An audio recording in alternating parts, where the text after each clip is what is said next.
Tere taas kõikidele vaatajatele, Kristjan Kümme taas kord siin ja täna väikene update. Nagu te näha võite, siis Citroen seisab mingil põhjusel minu maja juures, mis on nagu imelik, sest miks ta peaks siin seisma?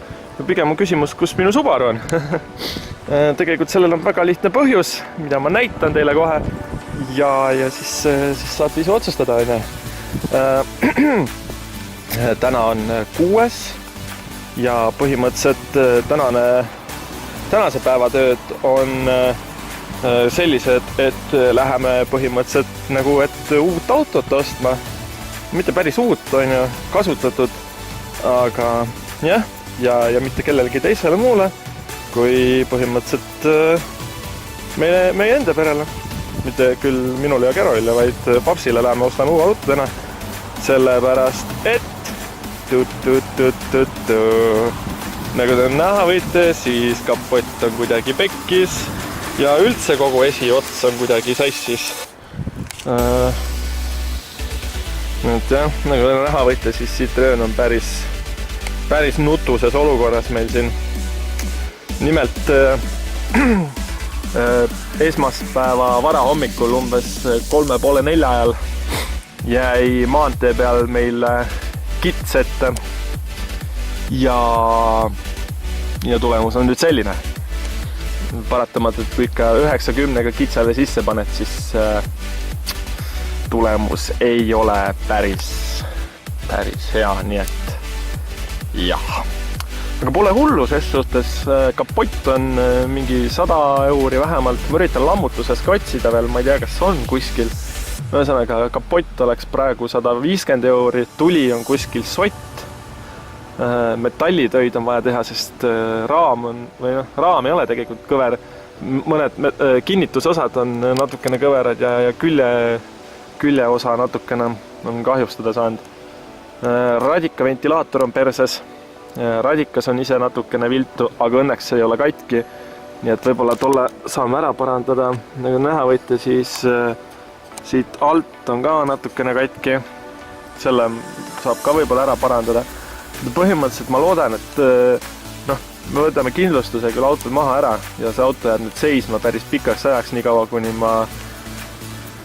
ma jõuan raha koguda ja niimoodi jupikaupa seda vaikselt teha. Ma tõmban auto kuhugi sinna maja taha võib-olla, pargin kuhugi sinna võib-olla, vaatame ja tõmban talle koorma katte peale ära. Ja siis hakkan teda jupikaupa remontima nii, kuidas raha ja aega on. Ja siis vaatame, vast saab tast ikka elu looma, sest iseenesest nagu midagi muud ei ole, ainult see juhipoolne nurk on pekkis. Ülejäänud ei ole nagu väga hull, vedas, et teine tuli õnneks terveks jäi. Et jah, tööd on kõvasti, selles suhtes. Ma üritan, ma tea, kas ma saan teile. Ja, vist ei saa näidata, tegelikult äkki saan ka. Ühesõnaga, nii. Kapott eriti hästi just lahti ei käi enam.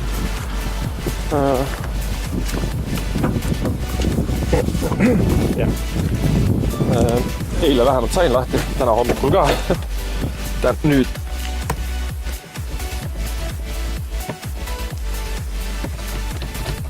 Aga nüüd ta ei taha tulla millegi pärast. Nii asi on. Ei tuli. Nii. Kuskil on see ka. Nii et, jah. Aga ta näha võite, siis see osa on ikka mõnusalt kõver. Et jah, põhimõtteliselt annab isegi tagasi painutada see ilmselt. Lihtsalt kõik need plekid ja asjad tuleb lahti võtta. Ja siit tuleb kõik asjad tagasi painutada. Ja lisaks õhuvõtu süsteem on ka natukene viga saanud, mõned augud on siin sees. Nii et jah, ja radikas on ka natukene kannatada saanud. Seal on mõned täkked sees ja see on päris suur. Õnneks ei ole seal torusid lähedal. Ainuke toru, mis on siin. Ma vaatan, võib-olla vahetan ka radika välja. Siis siit ülevalt on radikas natuke kannatada saanud. Aga radikas vähemalt ei leki, vähemalt praegu mitte.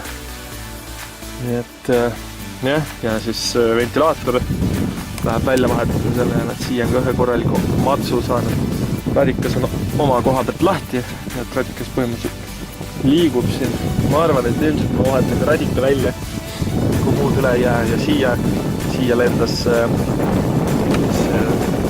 üks tule natukene kahte siia peale ja küpses mõnusalt ära. Ma arvan, et see ei ole kõige hullem. See on väike probleem õnneks. Küll see aja jooksul maha põleb ilmselt.